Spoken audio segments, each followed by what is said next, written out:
예, 여야 대표의원들을 모시고 정치권 뜨거운 현안에 대해 질문하는 시간이죠. 격주한판. 자, 오늘은 더불어민주당 김종민 의원과 함께하겠습니다. 의원님 어서 오십시오. 네, 안녕하세요. 진 작가님, 김 소장님 인사 나눠주시고. 네, 안녕하세요. 네. 일단 명절이 잘 보내셨죠? 예. 네, 잘 보냈습니다. 아, 갑자기. 예. 못 보내신 것 같아요. 아니요, 네. 오랜만에 예. 이제 그 비대면 그 명절을 계속 보내다가 아, 그렇죠. 오랜만에 준대면 명절을 보내는 바람에 준대면. 네, 가족들을 오랜만에 봤습니다. 그렇습니다. 자, 원래 이제 어제 모시는 날이었는데 어제는 열심히 토론하신 걸로 알고 있어요. 네. 그 민주당 반성과 혁신 연속 토론 시즌 2 공개 네. 토론회가 있었는데 네. 가장 핵심적으로 뭐가 또 얘기가 나왔습니까? 어제는 이제 한국 정치 무엇이 문제인가 그런 총론에 대한 얘기고 원래 그 전체 주제가 한국 정치 어떻게 바꿀 것인가 예. 그 정치 개혁에 대한 연속 토론을 기획을 했어요. 예. 그래서 한 8회 정도 기획을 했고 음흠. 어제는 그 총론적인 기획인데 어제 그동안에 우리 정치권에 계속 이 정치의 회복을 주장하셨던 박상훈 박사님이 계신데 예. 국회 미래연구원에 그분이 이제 발제하고 의원들 한 10여 명이 쭉 돌아가면서 같이 얘기를 했거든요. 근데 이제 상당히 저도 그 박상훈 박사가 한 10여 년 가까이 한국 정치에 대해서 여러 가지 그분이 늘 아무리 정치가 어려워도 뭔가 희망적인 그런 어떤 가능성 예. 이런 걸 찾아서 그 열심히 긍정적으로 좀 그 정치를 해라. 심지어는 정치를 개혁한다는 말도 기존 정치가 나쁘다 이런 걸 전제한 거기 때문에 좋은 정치, 좋은 정당 이런 식으로 가야지 기존 정치가 나쁘다, 정당이 잘못했다 이런 담론은 좀 바람직한 이런 좀 상당히 긍정적인 포지티브한 입장을 갖고 있는 분인데 예. 저도 어제 깜짝 놀랐는데 희망이 없답니까? 쉽게 얘기하면 한국 정치 망했다. 아, 망했다. 이대로 가면 정말 큰일 난다. 정치가 완전 실종됐다. 뭐 이런 차원의 이제 얘기를 하셔서 저희가 이제 거기에 대해서 일단은 상당히 욕을 많이 먹는 그런 자리이긴 했지만 예. 한편으로는 거기서 다시 시작해야 된다라고 하는 어떤 그런 문제의식 같은 거 그런 것들을 의원들이 같이 공유하는 그래서 뭐 특정한 이슈보다는 정치 전반에 대한 특히 정치가 실종된 지금 이제 법치만 남은 거 아닙니까? 법치 얘기 나오셔서 드리는 이게 질문. 법치는 아니에요 사실은 그러니까 사법 정치만 남은 거죠. 예. 그래서 이런 상황 전체에 대한 정치권의 통렬한 반성을 촉구하는 그런 토론회였습니다. 알겠습니다. 강론으로 좀 들어가 보면 예. 자, 민주당이 최근 내놨습니다. 김건희 특검법. 예. 이제 당론으로 정한 것 같은데 이제 조정훈 시대전환 대표는 이제 협조하지 않겠다. 지난 월요일에 저희 방송에 나와서 네. 민주당이 지금 현실성이 없는 통과 안 될 특검법 가지고 정치 쇼하고 있다. 네. 어떻게 답하시겠습니까? 저는 뭐 조정훈 의원이 원래 그렇게 발언을 세게 하시는 분이 아닌데 그렇죠. 이 법에 대해서는 좀 단단히 좀 마음이 상하신 것 같은데 예. 사실은 이게 우리 당이 그 법사위에서 딱 이 캐스팅 보트를 쥐고 있는 분 아니에요, 그분이? 예. 사전에 좀 11명. 상의도 하고 좀 잘 풀었어야 되는데 어떻게 여기까지 왔나 좀 답답하긴 해요. 조정훈 의원과 네. 그런데 뭐 쇼한다 뭐 이런 말씀은 조금 지나치신 말씀이고 반대하시는 취지는 제가 이해를 하겠어요. 예. 무소속이 아니죠. 시대전환. 비교섭 단체 의원 입장에서 그런 입장을 갖는 것도 뭐 이해는 합니다. 근데 이거를 추진하는 입장도 이해를 해주셔야 돼요. 추진하는 입장은 쇼하는 거다 또는 뭐 부당한 거다 이렇게만 몰아붙일 건 아니라고 보고요. 예. 저는 뭐 지난번에도 제가 이 자리에서 한번 말씀드린 적이 있는데 이게 대선 때 이미 이재명 후보 거 윤석열 후보 거 다 쌍특검 하자 이게 여야가 합의했던 사안이에요. 예. 후보 둘 다 국민한테 약속했던 사안입니다. 근데 그걸 안 했어요. 국민들이 별로 기대도 안 했죠. 할 거다. 정치권이 원래 말만 하고 잘 안 하니까 또 선거 때는 그런데 선거가 끝났잖아요. 선거가 끝나고 그 문제가 해결이 안 돼서 저는 이게 검찰 수사든 특검이든 공수처 수사든 마무리는 돼야 된다. 그래서 우리 이재명 대표 사건은 지금 수사를 열심히 하고 있잖아요. 예. 근데 윤석열 대통령, 김건희 또 한동훈 장관 이쪽 여당 관련된 사건들은 그냥 덮어두고 간다. 이런 거는 약간은 이거 폭탄 같은 거예요. 예. 덮어두고 가면 그냥 가질 않아요. 예. 예전에 BBK 보세요. 특검에서 덮어가지고 이명박 대통령이 무죄라고 뭐 결백하다고 했잖아요. 그거 특검했던 윤석열 검사가 다시 또 이거 죄가 있다고 해서 감옥에 집어넣은 거예요. 그러니까 저는 이게 계속 집권 내내 부담이 되니까 한번 털고는 가야 된다. 그런데 만약에 뭐 김건희 여사 특검하는 것만 부담스러우면 저는 그러면 우리 저 이재명 후보 거도 특검으로 가자. 그래서 쌍특검 대선 때 약속했던 쌍특검을 해도 됩니다. 예. 단지 국민들한테 그냥 시건하지 말고 그리고 국민들이 이거 관심을 갖고 있는 거예요. 뭐 이거 가지고 뭐 정치가 좌우되는 건 아니지만 한 번은 거르고 가야 되니 특검을 하는 게 필요한데 그게 좀 한쪽 특검을 하는 게 정치 공세처럼 보이면 그럼 양쪽 특검 하면 되는 거죠. 민주당은 양쪽 특검 하면 다 할 수 있다 이런 네. 입장이신 거예요? 저는 그렇게 봐요. 우리 당에서 그 논의를 한 건 아닌데 근데 검찰 수사가 부족하다가 보시면 이제 조정훈 대표 얘기는 이제 특별감찰관 제도가 있지 않냐. 예, 특검하면 모든 이슈가 다 갖고 민생 챙기지도 못하게 되니까 특별감찰관 제도 빨리 해서 추천하면 대통령 그거는 임명할 맞는 거고 말씀입니다. 그거는 그걸로 뭐 하면 되지 않냐. 전적으로 찬성이고 그 뭐 대통령직 이후에 사는 특별감찰관 제도가 하면 됩니다. 이거는 10년 전 일이에요. 10년 전 일을 특별감찰관이 감찰을 할 수는 없습니다. 2012년 그래서 특별감찰관 제도를 빨리 도입하는 건 전적으로 찬성이고 예. 그리고 그 문제의식은 조정훈 의원이 정확하게 지적을 하신 거예요. 여야가 이런 식의 정치 공부하지 말고 실질적인 그런 제도 도입을 빨리 추진하는 게 좋다. 그런 점에서 저는 그건 찬성이고 그거는 앞으로 지금 김건희 여사나 윤석열 정부 대통령 주변에 있는 주변 인물들에 대한 우려가 되게 많잖아요. 예. 반드시 필요합니다. 안 그러면 큰 사고 나요. 특별감찰관은 예. 필요하다. 자, 그런데 지금 특검 얘기도 나옵니다만 또 이 한동훈 법무장관, 이상민 행안부 장관에 대해서 탄핵 얘기도 나오고 있고 심지어 대통령 탄핵까지 얘기가 나오면서 예. 좀 너무 언어가 인플레이션 되는 거 아니냐. 그리고 너무 이게 아까 정치의 사법화 얘기했습니다만 민주당이 오히려 그걸 더 이렇게 주도하고 있는 거 아니냐는 비판도 있습니다. 그게 지금 이제 여야 간에 뭐 조사, 수사 이 공방들이 이루어지다 보니까 그렇죠. 정치는 실종되고 자꾸 이제 법에 무슨 조항만 있으면 그거 끌어다가 해결해 보려고 하는 거 아니에요? 그렇죠. 우리가 사실 그런 점에서 뭐 좀 우려가 돼요. 그런데 솔직히 그 단초 사다를 제공한 거는 또 이상민, 한동훈 두 장관이 제공을 한 거예요. 네. 실제로 지금 추진하는 과정을 보면 이건 저 법 무서운 줄을 몰라요. 그냥 법은 법이고 장관이 영으로 그냥 하겠다. 저는 이거는 옛날에 그 독재 시대 때 그렇게 많이 했거든요. 법은 법이고. 예. 그래서 만든 게 하다못해 긴급조치법이란 까지 만들어가지고 아예 법 없이 그냥 명령으로 사람 인신 구속도 하고 그게 독재 시대 때 하던 거예요. 네. 지금 하려는 게 결국은 법 위에 어떤 법과 다른 또 법의 취지와 대립되는 어떤 집행을 하려고 하잖아요. 하면 안 됩니다. 이건 불법이에요. 그래서 이거는 헌법과 법률을 위반하는 소지가 있어서 그런 이제 탄핵 얘기까지 나오니까 이런 데까지 가지 말아야 됩니다. 그래서 저는 이제 이 두 장관이 대통령 측근이라고 너무 이 정권 초기에 밀어붙이는데 저는 이 점에 대해서 한번 호흡 조절을 해서 예. 이렇게 법을 넘어선다는 논란을 일으키는 것 자체가 좋지가 않아요. 그래서 그거는 저는 한번 이게 좀 어디까지 갈 건지 한번 생각을 해보고 갔으면 좋겠다. 저는 만약에 이렇게 무리해서 사고 나잖아요. 예. 그건 진짜 탄핵감이 돼요. 사실 이거 자체로도 탄핵 논의는 가능한데 우리가 이걸 탄핵 논의를 통해서 문제를 해결할 거냐 하는 건 또 별건의 문제죠. 예. 그래서 그건 정치의 실종이라고 하는 더 큰 문제가 있기 때문에 그건 좀 절제하자는 점에서는 저는 공감을 하는데 이 사안 자체를 계속 끌고 가잖아요. 그리고 여기서 뭐 사고가 나잖아요. 네. 예를 들어서 경찰국 관련해서 또는 이 인바 그 검찰 시행령. 수사 관련해서 네. 사고 나서 그 사고가 법적인 위반이 되면 두 사람은 진짜로 위법의 주역이 되는 겁니다. 네. 지금은 민주당이 해결할 방법이 있나요?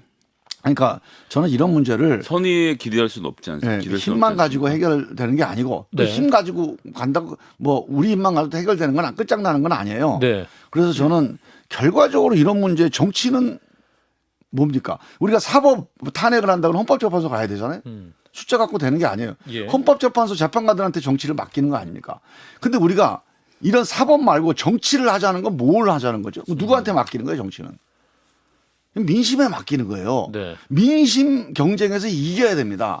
그래서 지금 우리 김성애 소장님이 뭐 방법이 없다고 그러는데 그렇지 않아요. 민심에서 우위에서는 노력을 계속해서 예. 그걸 달성을 해내면 우리가 이기는 겁니다. 그래서 민심이 역전이 됐고 민심이 압도를 하고 반대를 하고 있는데 계속 해봐요. 이상민 장관, 한동훈 장관. 아마 윤석열 대통령이 못 버틸 거요. 원래 정치는 그런 거예요. 예. 그래서 우리가 정치를 하자는 것은 민심 경쟁에서 이길 수 있는 꾀를 내고 거기서 수를 내자는 거죠. 그 노력을 하자는 거예요.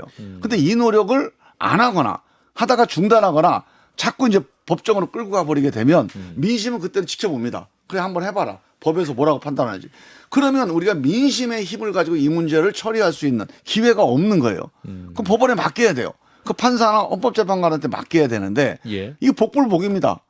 우리 생각대로 되는 경우도 있고 또는 우리는 보기에 말이 안 되는 결정을 예전에 우리 행정수도위원 판결처럼 그런 결정을 내리는 경우도 있어요. 그래서 이거는 우리한테 유리한 결정을 내리더라도 이런 식으로 정치 사안들을 사법 결정으로 가져가는 거는 국민들한테 그건 도리가 그럼 정치 뭐하러 합니까? 그런데 이제 이재명 민주당 대표의 경우는 네. 관련된 수사가 이제 많이 진행되고 있지 않습니까? 네. 이제 성남 FC 후원금 관련 의혹도 수사가 진행되고 있고 네. 이제 여러 수사가 진행되고 있는데 이러한 어떤 민주당의 뭐 탄핵 논의라든지 이런 것들이 네. 결국 어떤 사법 리스크를 덮기 위한 맞대응 성격이다라고 비판하거든요. 국민들도 그렇게 생각하지 않을까요? 네, 앵커님 보시기엔 그렇게 해서 덮어집니까? 아니 저 검찰이 저렇게 예. 그 전 검찰이 여기 동원해 수사를 하고 있는데 예. 이런 거 우리가 특검법 발의한다고 그래서 그 수사가 중단될까요? 그건 안 돼요 어차피. 그러니까 이거는 지금 이재명 대표 관련된 수사는 수사의 결과 뭐가 나오느냐가 관건이지 이거 가지고 정치적으로 공격한다고 이게 중단되거나 막아지질 않아요. 그게 별게 안 나오면 이제 윤석열 정권이 책임지는 거고 거기서 별거가 나와서 심각하게 나왔다 그럼 이재명 대표가 책임지는 거예요. 예. 아주 간단한 사안입니다 이거는. 그래서 이거는 제가 검찰이 그냥 쓸데없이 오해받으면서 정치 탄압한다고 오해받지 말고 이거 특검에 넘겨도 돼요 이런 거는. 그 특검에 그럼 공정한 특검에서 이거 처리하자. 국민들이 이걸 뭐 궁금해하니까 그럼 특검에 넘겨서 하자. 오히려 이렇게 해서 처리를 하는 것도 좀 방법이라고 보는데 예. 굳이 뭐 그걸 검찰이 하겠다면 우리가 막을 수는 없으나 그런 이제 정치 탄압한다 이런 공방에 계속 시달려야 되는 거죠. 근데 우리가 특검법을 제안하거나 아니면 뭐 탄핵을 주장하거나 이런 정치적인 어떤 입장을 발표하거나 뭐 그 주장을 한다고 그래서 예. 그게 이재명 대표의 이 사법 사안들을 덮거나 중단시킬 효과는 없습니다. 단지 이거는 이거대로 왜냐면 우리 대선 때 그게 논쟁이 됐잖아요. 양쪽이 다. 네. 그 양쪽 중에 어느 한쪽만 지금 수사를 하니까 그럼 이쪽도 수사를 해야 된다. 근데 검찰은 안 하니 그럼 공수처가 하든지 김건희 특검이 여사 하든지 해야 된다는 관련 거죠. 도이치모터스 주가 조사 사건 아직 종결이 안 된 사안인데 그 검찰이 지금 수사 안 하고 있다 이렇게 보고 싶어요. 아니 종결은 됐는데 예. 아니 그 당사자를 예. 지금 뉴스타파에서 그 녹취록까지 나와서 그 이게 1인 매매라고 하는 건 당신 알아서 해라고 직원한테 맡긴 건데 그게 아니라 예. 여기를 이 특정한 도이치모터스 주식을 사라 이런 녹취까지 공개가 된 단서가 나왔잖아요. 예.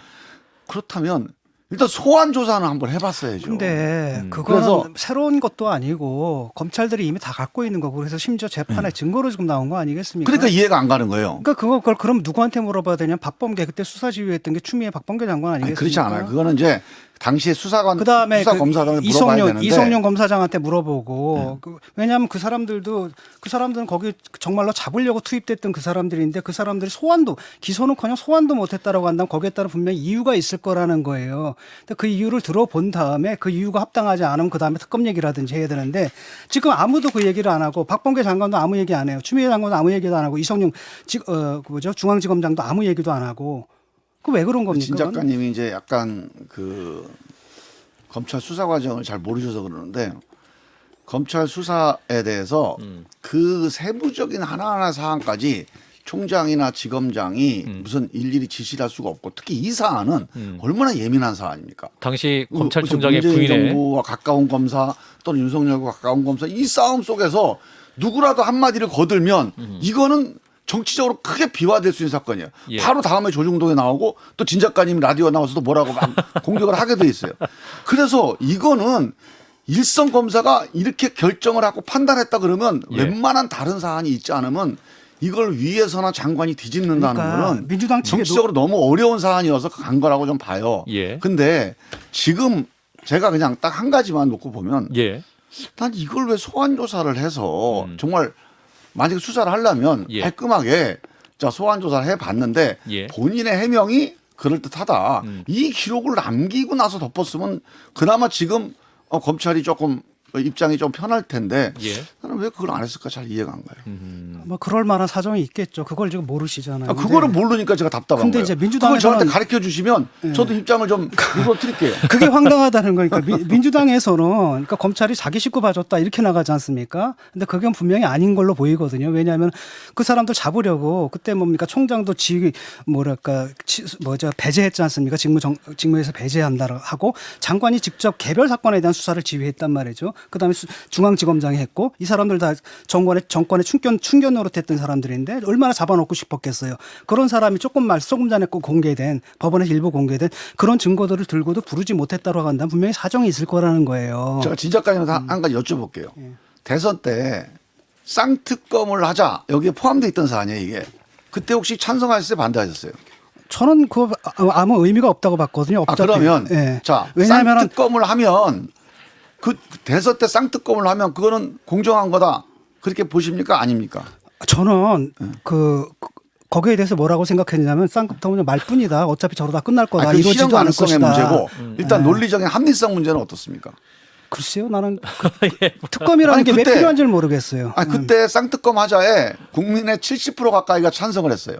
양 후보가 다 찬성했고 예. 어떤 정치평론가도 이거를 반대하는 사람이 없었습니다. 그래서 저는 실현 가능성이 없었던 것 또는 약속을 안 지켰던 것이 문제지 합리성에서 보면 예. 그 사안도 수사할 만한 가치는 있다고 보였던 거예요. 저는 그렇게 그래서 보지 저는 않아요. 수사 사안이 아니라고 보는 입장에 대해서는 저는 찬성할 수가 없고 예. 이거만 수사하자 이거는 저는 뭐 좀 형평성에 어긋난다고 보는데 같이 하자. 수사 범위에 이것도 들어가는 거에 대해서는 저는 일리는 있다고 봐요. 그러니까 검찰 수사가 시원하거나 아니면 명쾌하지는 않았다 이렇게 봅니다. 당시에 수사가 알겠습니다. 자 이제 감사원법 개정안 얘기 좀 해보겠습니다. 예. 이제 감사원법 개정안도 당론으로 추진하고 있는 상황에서 이제 감사원장을 지낸 이제 최재형 의원이 예. 이게 또 감사 완박이다. 이 지난 정부 불법 비리가 얼마나 많은지를 스스로 자인하는 것밖에 안 된다. 이 기상천외한 발상이다 이렇게 또 비판하고 있는데 의원님께서 이 사안 어떻게 판단하세요? 왜 기상천외하다고 그래요?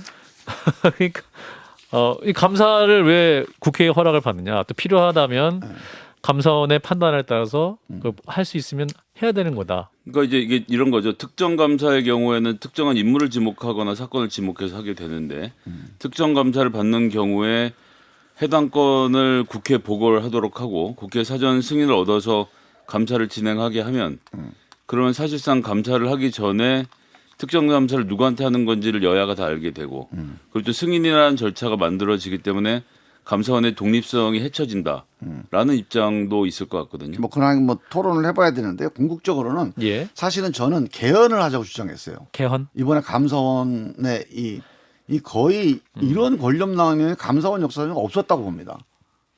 있을 수가 권력남용. 없는 일이에요. 현재 그것도 감사원이 감사원장은 거의 어떻게 보면 그냥 도장 찍는 사람이고 예. 감사원 사무총장이 이렇게 감사원을 망가뜨리는 경우는 정말로 있을 수가 없는 일이거든요. 예. 이걸 보고 야 청와대 밑에 청와대가 없죠 지금은 대통령 밑에 감사원이 있어서는 진짜 안 되겠다. 보통 우리가 이제 기업 조직도요 3단계의 조직 운영이 이루어집니다. 예. 플랜 계획을 세우고 실행을 하고 이거를 다시 감사를 해요. 평가를 합니다. 예. 플랜 2C가 현대적인 경쟁력 있는 조직을 만드는 기본적인 요건이에요. 이 세 가지 업무를 다른 조직에서 해야 이게 좋은 조직이 됩니다. 기업을 다 그렇게 해요. 예. 보통 플랜하고 C를 이사회에서 감사기구에서 하잖아요. 2는 집행부 CEO가 하는 거예요. 이게 주식회사라는 아주 좋은 조직을 만든 비결이에요. 예. 우리 국가 조직도 돼 있습니다. 플랜. 국회에서 법을 통해서 예산을 통해서 플래닝하고 계획을 세우고 2. 행정부에서 집행하고 이거에 대해서 집행한 사람이 C를 해야 되겠습니까? 누가 C를 해야 되겠습니까? 조사하고 감사하고 평가하는 거를 집행한 사람이 하면 그 됩니까? 그게 지금 우리 감사원 가지고 있는 헌법적인 가장 큰 결함이에요. 예. 늘 개헌특위 할 때마다 감사원을 국회로 이관해야 된다. 독립시켜야 된다. 자, 독립이 한 방법이고 그럼 플랜 2C가 각각 독립되는 거죠. 예. 자, 독립하면 뭐 또 제4부가 생기는 거니 이거를 플랜한 데서 이 계획대로 했는지를 감사하는 거 아닙니까? 그 법과 예산대로 했는지 감사하는 거예요. 그러니까 당연히 법 예산을 기획한 이 플래닝한 데서 감사를 하는 게 맞아요. 예. 그래서 국회 소속으로 하자. 이게 모든 헌법학자들의 공통된 거의 대부분 만장일치. 근데 국민의 입장에서는 이제 의견이에요. 민주당이 어떤 사정기관에 대해서 뭔가 계속 뭔가를 개정하려는 그 움직임에 대해서 그게 과연 온당한 것이냐. 그러니까 이제 그런 이거는 깊이 있는 내용 자체에 대해서는 이거는 잘 파악 못 하실 것 기본적으로 같고. 네. 우리가 이제 경험을 하잖아요. 예. 그 지금 현재 대통령 밑에 두는 게 맞냐 이거예요. 대통령이 이렇게 대통령 뜻에 따라서 대통령이 집행한 걸 감사하는 거거든요. 예. 그래서 저는 그래서 이걸 개헌 원포인트 개헌이라도 해야 되겠다. 예. 근데 그 원포인트 개헌이 조금 뭐 크잖아요 이게. 예. 그러니까 우리 이제 원내에서 야 그러면 이거 원포인트 개헌까지는 어렵고 적어도 국회가 감시할 수 있는 방법을 찾자 해서 그런 그 안을 말씀을 만든 거죠. 이제 문재인 정부 시절에 민주당이 말씀하셨으면 더 국민들 설득력이 있으실 텐데 지금 이제 여러 가지 정치 감사 논란, 뭐 국정조사 논란 문재인 있으니까 정부 시절에는요 예. 아예 대통령 말 안 듣는 최재형 감사원장 시켜놨어요. 감사원장 그러니까 말 지금 감사원처럼 해본 적이 없어요. 그러니까 이렇게까지도 감사원에 사람이 잘못 가면 이렇게까지 망가질 수 있구나. 예. 그래서 이제 개헌 논의가 저는 더 절박해지는 거라고 봐요. 그러니까 쉽게 말하면 뭐 감사원장이 이상한 발언 한 건 사실이고 그다음에 거기 사무총장인가 그분이 조금 무리한 짓을 하는 건 사실이거든요. 그것을 권력의 남용이라든지 이런 것을 비판하면 좋은데 자꾸 그 방식이 그냥 시스템 자체를 바꿔버리자 이렇게 나와서 기존의 일상적이고 정상적인 방법 외에 자꾸 무리하게 시스템을 뜯어고치게 되면 거긴 또 다른 문제점이 생기게 되고 이것이 기존에 그 민주당이 해왔던 방식이잖아요. 이번에도 안 다르거든요. 진 작가님. 예. 지금 하는 얘기가 아니고요. 예. 한번 우리 국회 개헌특위 역사를 한번 지켜보세요. 여야 모든 의원들이 감사원의 독립 혹은 국회 이관을 한결같이 주장을 해왔어요. 그런데 왜 이게 현안이 안 됐는 줄 아세요? 감사원이 그런 얘기가 많으니까 대통령이나 감사원이나 절제한 거예요. 아 이거 잘못하면 이거 개헌되겠구나. 예. 그러니까 이거는 새로 누가 얘기하는 게 아니에요. 그동안 해왔는데 이거를 제도적 자제라고 합니다. 이런 걸 보고. 자, 제도의 권한은 있지만 자제하는 거. 감사원이 이렇게 누군가 망가뜨릴 수 있지만 자제해온 거예요. 감사원에 있는 원장이나 총장들이. 네. 감사위원들이. 근데 이번에는 그걸 포기한 거예요. 아, 그러면 더 이상 이거는 저렇게 사람에 따라서 이렇게 망가질 수도 있으면 이건 제도 바꾸는 거 말고는 방법이 없다. 이런 논의까지 저는 가야 될 때가 왔다고 보는 거죠. 이미 이 논의는 30년 동안 논쟁이 이거 합의가 된 사안이에요. 뭐 논쟁이 아니에요, 이거는. 그런데 헌법 바꾸는 기회가 없기 때문에 못한 거지. 만약에 개헌이 추진된다면 이거는 1순위로 들어갈 사안입니다. 그러니까 그런 경우에는 이제 그 사람의 행태를 비판하고 국회에서 견제를 하고 이러면 되는 거지 또 시스템을 아니, 그러니까 이번 바꿔가지고- 걸 하는 걸 보니까 예. 이거는 이렇게 공격하고 하는 거, 그러니까 비판하고 하는 것도 해야 되겠지만 예. 아, 근본적으로 사람 잘못 가면 이렇게까지 망가진다. 그럼 국가적인 이건 되게 이거 폭탄이거든요. 시한폭탄이에요. 예. 감사원이라는 게 되게 중요한 조직이거든요. 그러니까 예. 보면은 그 조직이 이렇게 예. 망가진다는 거는 아 이거는 뭔가 제도 정비가 필요하다. 저는 그런 데까지 논의가 가야 되겠다 이렇게 생각을 한 거고 이번 사안은 이거는 국정조사를 하든지 지금 공수처에 고발을 해놨어요. 공수처에서 반드시 수사를 해야 됩니다. 그러니까 그렇게 하면 될 문제인데 직권남용이에요. 지금 보면은 뭐 수사나 조사나 감사 뭐 다 못하게 하거든요. 그러니까 민주당이 목숨 걸고 하는 일은 그거밖에 공수처에서 없는 것 조사를 같아요. 지금 고발을 해서 공수처에서 수사를 지금 해야 됩니다. 이거는. 예, 알겠습니다. 이제 시간이 거의 다 돼가지고요. 국민의힘 상황 좀 어떻게 보십니까? 굉장히 내용이 큰 상황인데 그거에 답변 좀 듣겠습니다. 제일 국민의힘 상황이 지금 한국 정치권이 제일 심각한 거예요. 심각합니까? 지금 정당의 운명이 가처분 판사의 결정에 좌우된다는 거. 이거 정치하는 사람 다 사표내야 됩니다. 그러려면 정치를 뭐하러 합니까? 정치라는 게 서로 다른 의견을 서로 타협하고 조정해서 예. 경찰서 가지 마는 거. 이게 정치야 이게. 아파트에서 주차 갖고 싸워요. 싸우다가 그래 경찰서 가자. 검찰 가자. 이러면 그 공동체가 유지됩니까? 그러지 말고 조금씩 양보해 이렇게 합시다. 뭐 앞으로 이제 간격이 1m인데 1.2m로 바꿉시다. 이게 정치 아닙니까? 근데 이걸 안 하고 다 경찰서로 가봐요. 그 공동체가 나만 하겠어요? 지금 그런 거를 해야 될 정당이 정당 자신의 일을 가지고 경찰서를 갑니다 지금. 그러면 그 사표내야 돼 다. 이준석, 뭐 정진석, 권성동. 알겠습니다. 저는 다 사표내야 된다고 봐요. 시간 다 돼서 여기까지 듣겠습니다. 자, 격조한판 더불어민주당 김종민 의원이었습니다. 고맙습니다, 의원님. 네. 좋아요. 구독. 알림 설정.